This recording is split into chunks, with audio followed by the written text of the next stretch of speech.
Yo en realidad el año 19, mi madre enferma, sabíamos que tenía una enfermedad que no había vuelta atrás.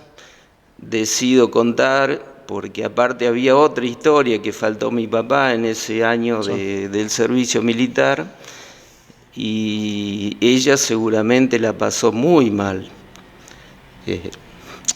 Un hijo en el conflicto y el marido en un estado terminal, me imagino lo que ha sufrido. Y nunca lo hablamos. Yo quise hablarlo con ella, y no podía. Intenté varias veces y no había forma. Después, cuando me di cuenta que ya se estaba yendo, su enfermedad estaba avanzando, digo, sí o sí le voy a tener que contar. Fui una mañana decidido y estaba ya muy en un estado que no era para contarle. Y bueno, esperando el día que mejore, se fue y quedé en deuda con esa parte. Es decir, que tu mamá falleció sin conocer la historia que te guardaste durante tiempo. Sí. Sí, se fue y no se la pude contar. Y después, bueno, en la pandemia, cuando... ¿Qué crees que te hubiera dicho ella? Si vos le contabas tu verdad y si ella tenía la chance de leer hoy este libro. No sé, la verdad que creo que le hubiera gustado escucharla. Estoy seguro que quería conocer, saber de eso, pero tal vez no me lo preguntaba para no ponerme mal a mí. Yo me pongo a pensar, Omar, debe haber sido muy fuerte guardártelo para que ni tus viejos conozcanlo, ¿no? Hay algo ahí adentro tuyo que decía, no lo puedo contar, no me sale, aunque sea en la parte íntima de tu familia, ¿no? Sí, porque sí, pasó sí. mucho tiempo, muchos años. Sí, muchos años, sí, realmente, pero bueno, es algo que supera a veces a Sí, lo claro. que uno cree manejar, ¿no es cierto? Tal vez un psicólogo o algo hubiese ayudado, pero tampoco en esos tiempos realmente no sé si había en el pueblo. Claro. Yo creo que no había, y si había, no sé si hubiese ido porque tal vez me iban a tratar de loco, digamos, o había otras costumbres, eran otros tiempos, ¿no? Omar, ¿y con tu papá, que falleció en medio de este conflicto bélico? Sí, ¿Cómo sí, fue sí, la sí, relación sí, con sí. él? Lógicamente no se enteró de este secreto guardado que tuviste durante mucho tiempo, pero hay una historia particular con él, ¿no? Claro, mira, yo me incorporo en Reconquista a hacer el servicio militar el 29 de enero. Después me dan un franco, que fue un fin de semana cortito, apenas estuve algunas horas en casa, que vuelvo y lo veo, y lo vi algo desmejorado, pero me dijo que estaba todo bien, así que no le di importancia, digamos. Yo cuando me había ido, él estaba bien. Después, cuando estaba allá en Puerto Santa Cruz, el 27 de mayo, recibo una carta, mejor dicho, mi hermano era radioaficionado Sí. y puede comunicarse con la policía de Santa Cruz pasándole el informe del médico, el doctor Aguirre, que mi papá estaba en muy grave estado. ¿Cuánto tiempo había pasado de la última vez que habías venido? Y más o menos 3 meses, una cosa así, Hacía 3 ¿viste? meses que no lo veías. Claro. Yo ya lo había encontrado algo desmejorado, pero nunca me había imaginado de lo que él tenía. tenía cáncer en los pulmones. Así que, bueno, le presento eso a mis superiores y realmente es algo que hasta hoy estoy agradecido porque se pusieron en campaña para dejarme venir en medio del caos que se estaba viviendo, porque En medio de la guerra. en medio de la guerra estábamos en los últimos 12, 13 días, donde la tensión estaba a mil, digamos, ¿no? Había momentos cruciales. Claro. Y así mismo me dejan venir en un camión, llego atrás de un camión, ¿va? Llego hasta Comodoro Rivadavia, después un avión me lleva hasta Palomar y de Palomar en otro avión a Reconquista. Ahí me pongo la ropa de civil y no había colectivos, así que salí a dedo, me vine a dedo. Llego acá el 30 a las 10 de la mañana, 30 de mayo. A las 10 de la mañana voy a la clínica, entro a la pieza y bueno, realmente fue duro. O sea, yo no esperaba encontrarlo en ese estado. Quizá la Lo viste juventud... muy desmejorado. Claro, estaba en el estado terminal. Y yo no me imaginaba encontrar una persona así, tal que no lo conocí, buscaba de irme de la pieza, porque digo, me equivoqué de pieza, no sé, y estaba mi mamá ahí al lado y me decía, no, es papi, vení. Así que,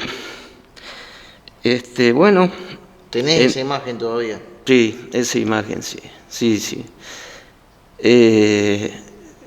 Pude entrar, gracias a Dios.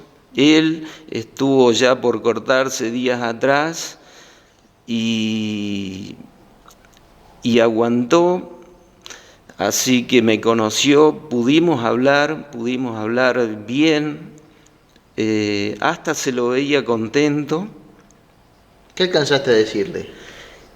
Y, o sea, me preguntaba de lo que hacíamos allá, de todas esas cosas, y como es, pero bueno, pudimos hablar bien, creo que le hizo bien a él de verme.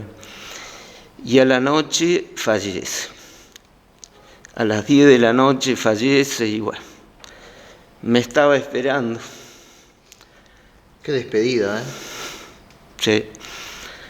Estoy contento porque al menos pude llegar, en medio de todo pude llegar y él pudo verme antes de irse, ¿no? Qué relato, Omar, ¿eh? Es como que te estaba esperando. Sí, me estaba esperando, sin duda me estaba esperando. Quizá lo que soportó, lo que aguantó para ese momento. Y bueno, deben ser las cosas de la vida que hacen para que todo coincida, todo sea así. Qué bárbaro la relación y lo que te tocó vivir con tu mamá y con tu papá sobre esta historia, ¿no? Sí. El hecho de quizás no haberle podido contar a tu mamá, pero con tu papá tuviste la despedida en medio de la guerra. Y él Claro. casi como que te esperó y fallece a las pocas horas. Sí, como te digo, ya había estado para cortarse días atrás. ¿Recordás lo último que le dijiste? No, realmente no me acuerdo. ¿Y lo que te dijo él? ¿Sabés qué pasa, Emi? Se vivía tan revolucionado allá que por ahí tantas emociones fuertes, tantas cosas que algunas se me olvidaron, pero por completo. Yo no sé si... Mirá vos. ¿Por qué? Pero no No puedo recordar lo que pude hablar con él, no. Mirá vos. Te digo la verdad, Omar, no. ¿y cómo te reincorporás después? ¿Vos volvés después del fallecimiento de tu padre? Claro, me dan 10 días de licencia, vuelvo a Reconquista y ya en eso termina el conflicto. O sea que al sur no vuelvo No más. volviste más. No, no volví más. Pero te dejaron volver en su momento. Claro, en pleno Te conflicto, dejaron ahí me volver. dejaron ver a mi ¿Cuánto padre. agradeces eso? ¿Cómo? ¿Cuánto agradeces eso? Uy, un Ese gesto. montón, un montón.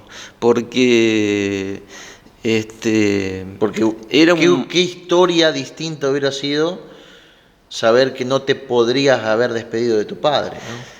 que él me hubiese estado esperando tantos días, quizás sufriendo lo que sufrió y no alcanzar a verme. Sí. A mis superiores le agradezco profundamente porque ellos tenían miles de problemas por encima que la necesidad mía y sin embargo accedieron y se pusieron para que yo vuelva. Lo oculto de Malvinas, Omar, ¿qué representa ese título? Mira, lo oculto de Malvinas representa una historia que no se contó, algo que quedó debajo de la alfombra. ¿Y por qué quedó bajo la alfombra? Bueno, hubo intereses de ambos países para que quede debajo de la alfombra. Por el lado de Inglaterra, que no se conozcan las misiones que ellos hicieron dentro del continente.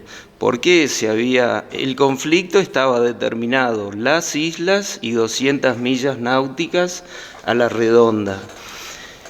Y como ellos salieron de ese espacio, podían llegar a ser sancionados por la OTAN o por leyes internacionales, digamos. Y por el lado de Argentina le convenía porque de esa forma terminaron reconociendo la mitad del personal que se había movilizado ese año.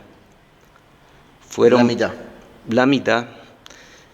El conflicto movilizó 24.000 personas. Más o menos la mitad fueron a las islas y la otra mitad en las 6 bases patagónicas: Trelew, Comodoro Rivadavia, Puerto San Julián, Puerto Santa Cruz, Río Gallegos y Río Grande. Eran localidades que tenían aeropuertos y desde ahí después operarían los aviones de la aviación de la Fuerza Aérea y de la aviación naval. Omar, ¿por qué tardaste tanto en contarlo? Mira, nosotros allá, te digo la verdad, teníamos unas ganas locas de contar lo que vivíamos, porque para nosotros era todo nuevo, algo impensado, algo totalmente distinto a lo que uno estaba acostumbrado. Pero cuando volvimos, la historia ya estaba contada, las revistas, los diarios, la televisión decía otra cosa. La guerra fue en Malvinas, los ataques y todo fue allá, y nosotros no figurábamos en nada. Yo, por ejemplo, tenía una historia: el día 23 de mayo, un avión pasa sobre el aeropuerto donde estábamos nosotros, en Puerto Santa Cruz, donde las antiaéreas le descargaron todas las balas, y me daba cuenta que la gente me miraba como, no sé si no me creía o quedaban, pero bueno, no cerraba y después no les cerraba. Y después una persona me dijo, dice, pero bueno, dice, ustedes ahí estaban bien, el problema era en Malvinas, los que estaban mal eran los que estaban en Malvinas. Y bueno, ya cuando escuché eso, decidí no contar más nada y era un relato que no coincidía con lo que la gente sabía. ¿Y te hizo bien? ¿Te hizo mal guardártelo tanto tiempo? Yo creo que me hizo mal, porque después traté de olvidarme. Y bueno, busqué refugio en trabajar, y hacer negocio, cansarme para llegar a la noche y dormir, pero en realidad no te lo olvidas nunca. Siempre está latente, digamos. Con los años aprendés a convivir con eso, pero olvidarse no es fácil. Omar, ¿cargabas con una mochila? Sí, o sea, mochila, nosotros hicimos todo lo que debíamos hacer en Sí, cumplir. ¿cargabas con una mochila el hecho de no poder contar lo que había pasado y tu verdad en este tiempo? Sí, ¿Era para vos una mochila pesada? sí, sí, sí, sí, sí. Sí, porque en realidad no lo podía contar. Yo intenté varias veces y no, digamos, después que decidí no contarlo, con los años intenté contar y nunca pude. ¿Por qué no podías? No, es como cuando querías empezar a contar, se te vienen un montón de ideas juntas, se te estrangulan todas a la salida y no sale ninguna, ¿viste? Yo ni a mi familia le he contado. Este, ¿Y cuándo se enteró tu familia? y se entera bien de todo en la pandemia, cuando lo escribo. ¿Qué enseñanza te dejó todo esto? Sí, yo creo que tiene su parte positiva también. Aprendí a ser aguerrido, a proponerme algún propósito y cumplirlo, de buscarle la vuelta a la vida y salir adelante. Hay cosas buenas que ¿Y realmente... escribir este libro qué enseñanza te dejó?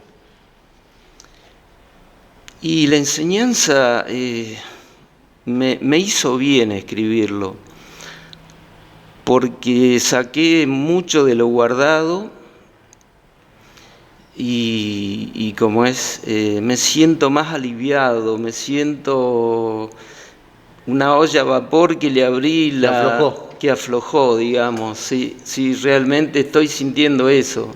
Mirá. Omar,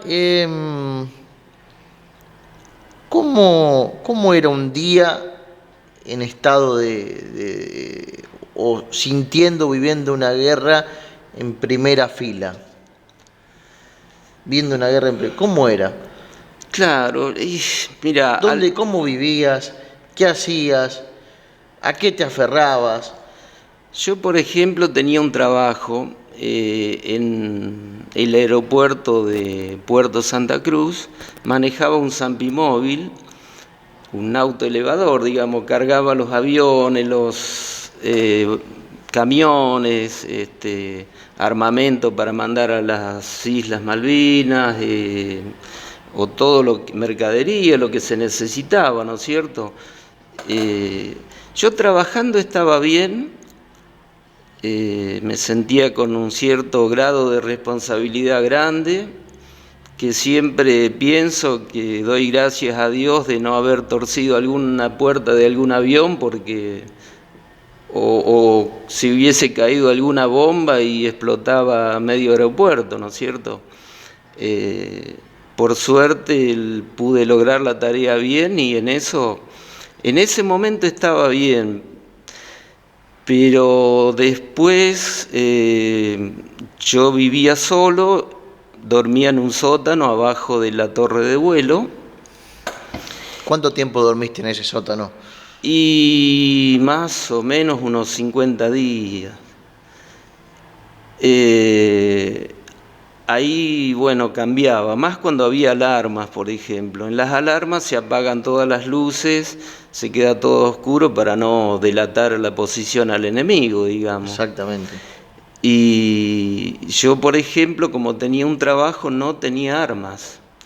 Así que exponerme por las dudas para que me peguen un tiro no tenía sentido. Me metía dentro del sótano.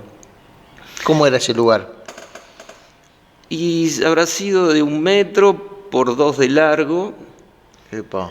Sí, un sótano, digamos, paredes de ladrillo sin revocar, era un sótano para guardar las cosas por ahí que no ¿Y se ahí necesitan tanto. podías dormir?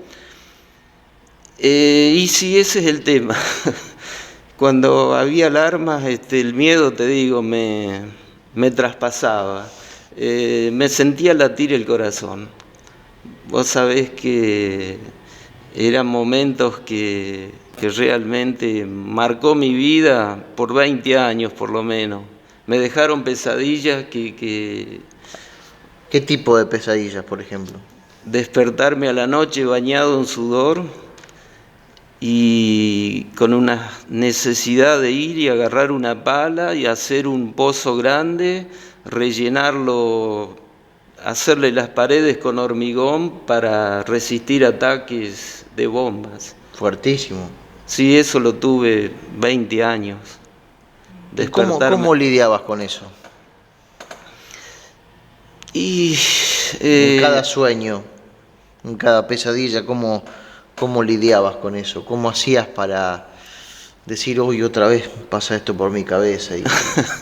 sí, porque era siempre la misma, no cambiaba, la pesadilla era la misma, pero se venían, mejor Claro. dicho, solas, y cuando me despertaba ya había pasado, ¿no es cierto?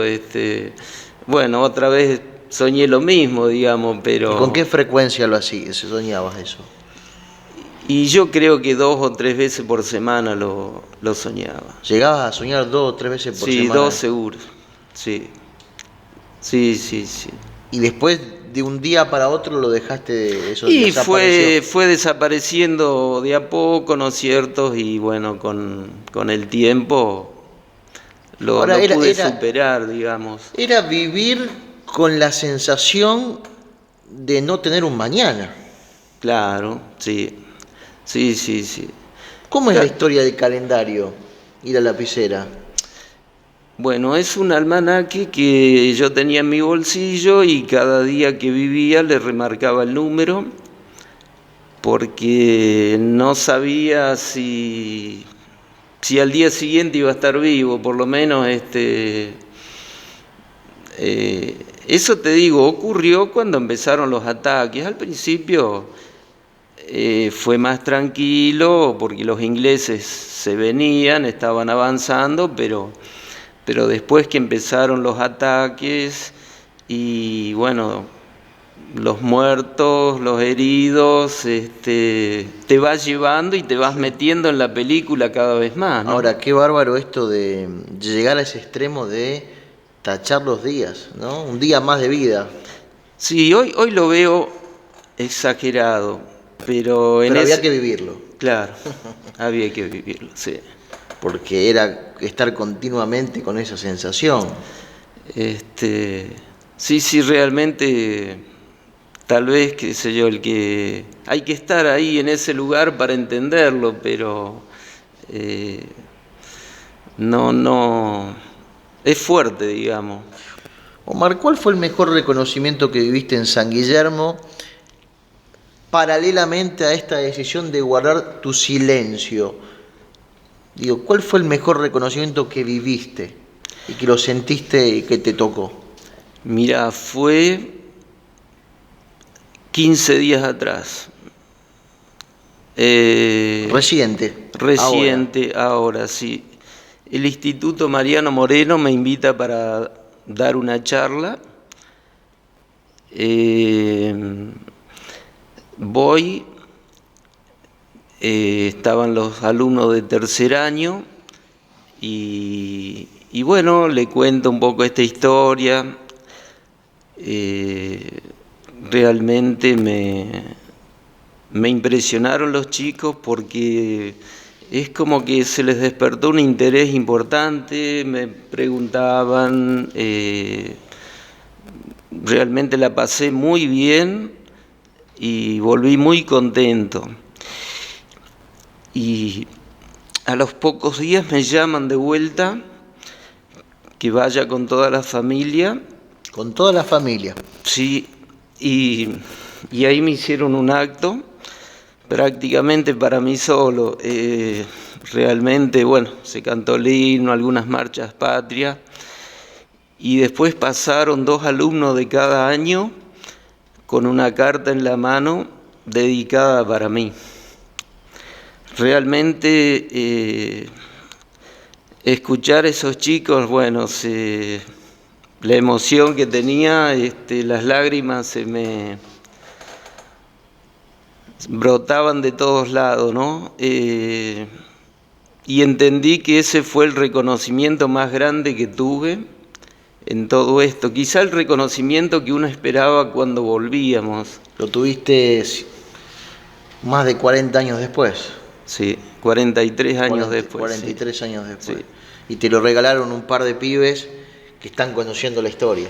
Que están conociendo la historia, un colegio que yo ni fui, realmente... Qué bárbaro, ¿eh? No, sí, un agradecimiento enorme a esa institución. Qué bárbaro, ¿eh? Omar, ¿hay una historia de una carta? Sí, hay una historia de una carta que me ayudó mucho, ¿sí?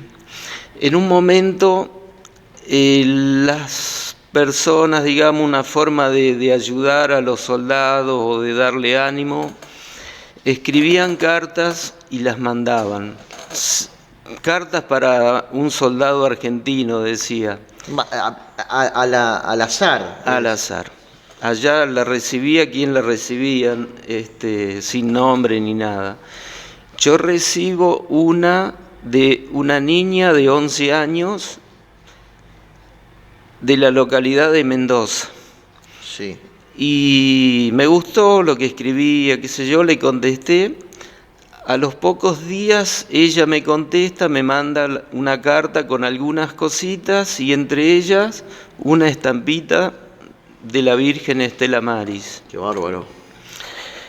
Y sí, la verdad que, yo eso lo abro a la noche, eso fue más o menos el 24 de mayo, donde la tensión estaba a 1000, digamos, eran los peores días, y abro la estampita, vos la recibís en un momento crucial. Crucial, exactamente, sí, exacto.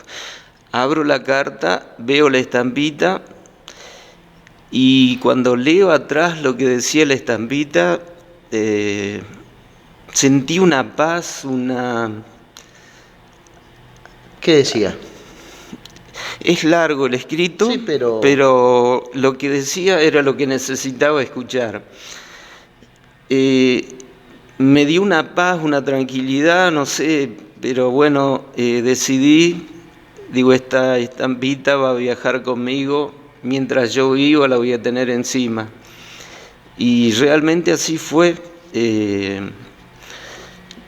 Yo creo que por el momento que vivía, porque otras veces vos recibís algo y sí, claro, te gusta todo, pero en cambio esto no, lo llevo hoy conmigo y realmente creo que me ayudó, creo que sí. ¿Y esa estampita la seguís teniendo con vos? La tengo conmigo, sí, la tengo conmigo. ¿Dónde la tenés? Junto con el carnet de conductor. ¿La llevás con vos a todos lados? A todos lados, donde voy está. Qué historia, ¿no? ¿Y con esta persona volviste a tener diálogo? Hace aproximadamente 15 días me pude conectar con ella. No, porque después de eso nunca más tuve diálogo. Porque no había forma tampoco. No había forma, no existía teléfono. Canales de comunicación. Así que... Y bueno, ahora por medio de Facebook logré ubicarla. Ahora está viviendo en San Luis y bueno, realmente fue Motivo, fue ¿no? muy grato, quedó una amistad enorme y bueno. ¿Se conocen? No, no, o sea, la Personalmente, amistad no. todavía no nos conocemos personalmente, Qué pero bárbaro. en los escritos realmente sí, y como es, así que mi idea es mandarle un libro de regalo y, Mirá. y ella tal vez no sabe de esta historia. No, claro. Así que en el libro está la estampita y Qué bueno, bárbaro. algunas experiencias que me dejó la estampita también, Por ¿no? ejemplo, Que una vez en Axis Disco se estrenaba una obra, El Román, la sí. personificaba un amigo, así que fui a verlo. En eso se sienta al lado otra persona que realmente le habían dado una triste noticia, que estaba pasando por un momento difícil, una enfermedad bastante jodida. Me empieza a contar y la verdad que la obra no la vi porque lo escuchaba a él, que bueno, con lágrimas en los ojos me la contaba. Y yo la verdad que le dije, digo, mira, poco puedo hacer por ayudarte, pero tengo algo que si tenés fe lo va a hacer. Saco la estampita y se la doy y le digo, tenela, llévala junto, vas a sanar, pero con una condición, cuando estés sano me la devolvés, porque es muy importante para mí. Y bueno, así fue, se la di, la aceptó y después de varios meses esa persona se recuperó, gracias a Dios, y me devuelve la estampita. Qué motivo, ¿no? Fue la única vez que me separé de ella. Y por una causa muy noble. Muy noble, sí, realmente tal vez su destino era sanar y estar bien, pero no importa, seguro la estampita le ayudó. Qué profundidad, Omar, ¿no? En cada momento de tu vida, ¿no? Cuánta profundidad en cada historia, en cada momento vivido. Sí, son esas cosas que se dan, uno no las busca, pero el destino de cada uno, no sé, ¿no es Exactamente. cierto? Igual siempre, ¿Vos te considerás reconocido por el Estado? ¿O no, no? no, no, no, no, no, el Estado al contrario nos escondió, el Estado no hizo visible nuestra causa, toda nuestra lucha. ¿Por qué no la hizo visible? ¿Cuál fue la barrera? ¿Cuál fue la diferenciación? ¿No estar en Malvinas? Claro, porque, o sea, cuando fue el conflicto, fuimos movilizados 24.000 personas, la mitad fuimos a Sí, las islas. lo que contabas recién, exactamente, Disculpa. sí. Y No, la, está bien, y la otra mitad al continente. claro. Y hasta ahí todos éramos iguales, reconocidos por la ley 23.109 como es combatiente. Después, Exacto. en el año 88, se crea un decreto que solo es combatiente el que estuvo en Malvinas y 200 millas náuticas a la redonda, entre el 2 de abril y el 14 de ¿Y junio. vos a cuánto estabas? A 12 millas más, 212 millas. Claro.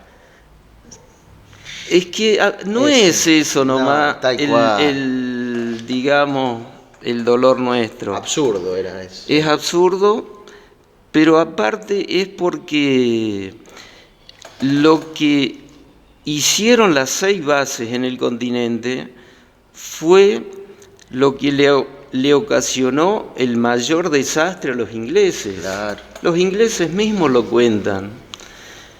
el problema de ello no era Malvinas, sino los aviones que del continente salían a atacar, que le destruyeron más del 60% de la flota. Exacto.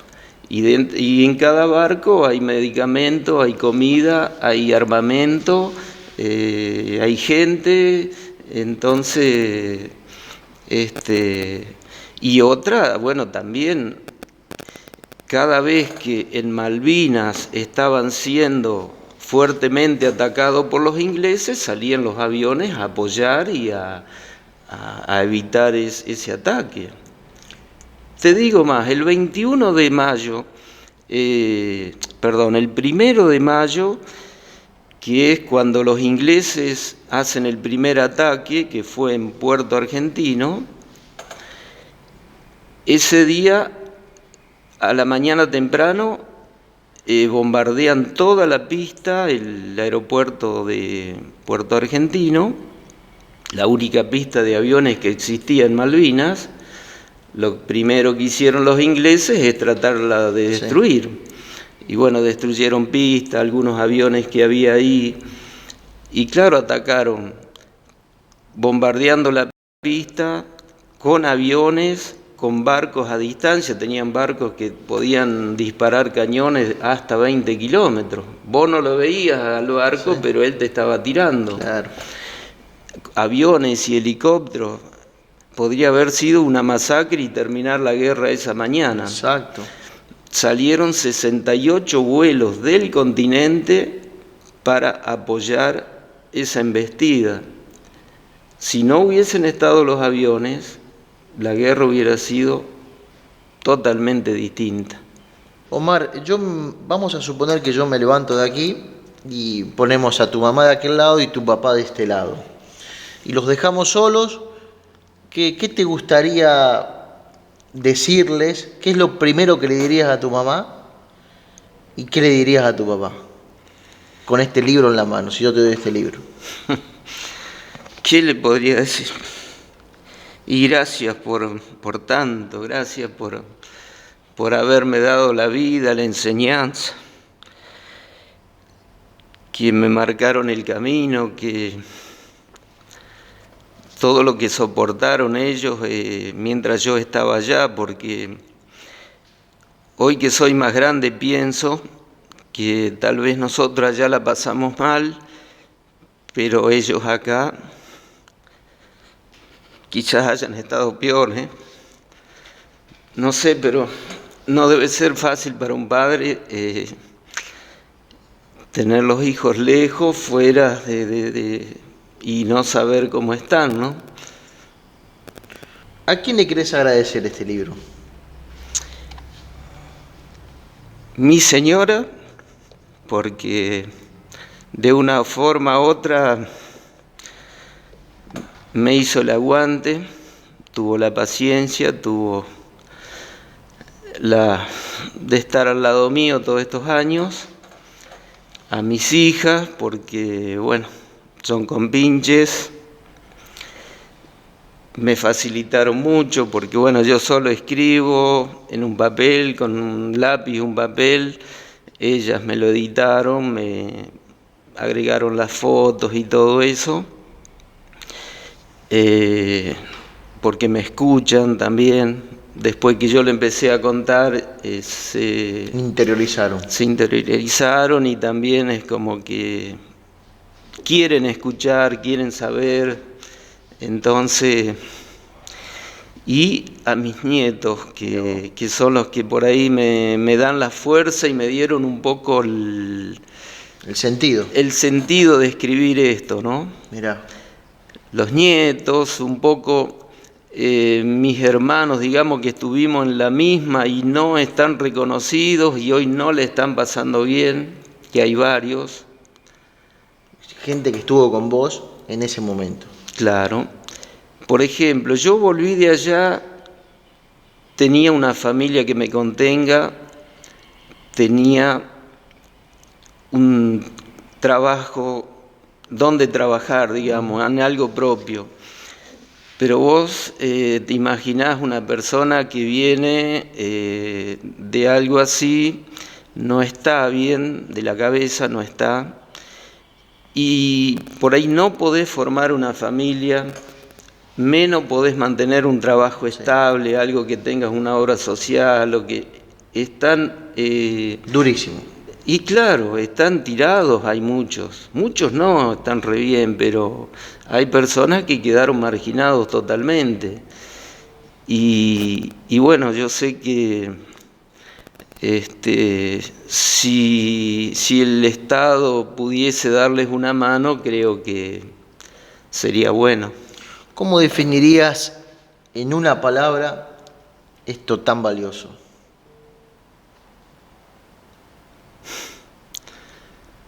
¿Cómo lo definiría? Y yo espero que sea para algo, para una causa noble, digamos.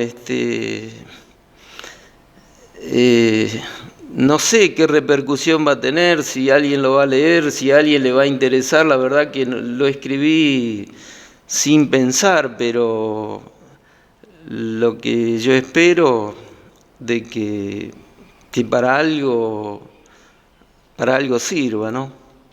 Omar, gracias por tu testimonio, muchas gracias. Y felicitaciones por la valentía de contar lo que te pasó y cómo lo viviste y cómo lo sentiste. Muchas gracias. No, gracias a vos, Emi. Es un gusto haber estado acá con ustedes y como es. Y gracias por compartirnos el libro, lo vamos a leer con mucho detenimiento y con mucha atención. Bueno, me dejás contento. Muchas gracias. Ya por lo que estuvimos viendo, tiene historias reveladoras y que están contadas desde un lugar que son fácil de acceder. Y eso es una virtud. Claro, ¿sabes qué pasa? Que es una historia que ocurrió dentro de miles de kilómetros. Claro. Cientos de aviones, cientos de barcos, 50.000 personas entre argentinos e ingleses, y duró 74 días. Entonces es muy difícil contarla hablando, digamos, en poco tiempo. En cambio en el libro uno se toma el tiempo y ahí sí lo pude contar realmente como más o menos como fue, ¿no es cierto? Por eso te pido disculpas por ahí si no redondeo algo, pero me pasa eso. Son muchas cosas. Son muchas cosas. Y de manera intensa. Omar, gracias. Gracias a ustedes.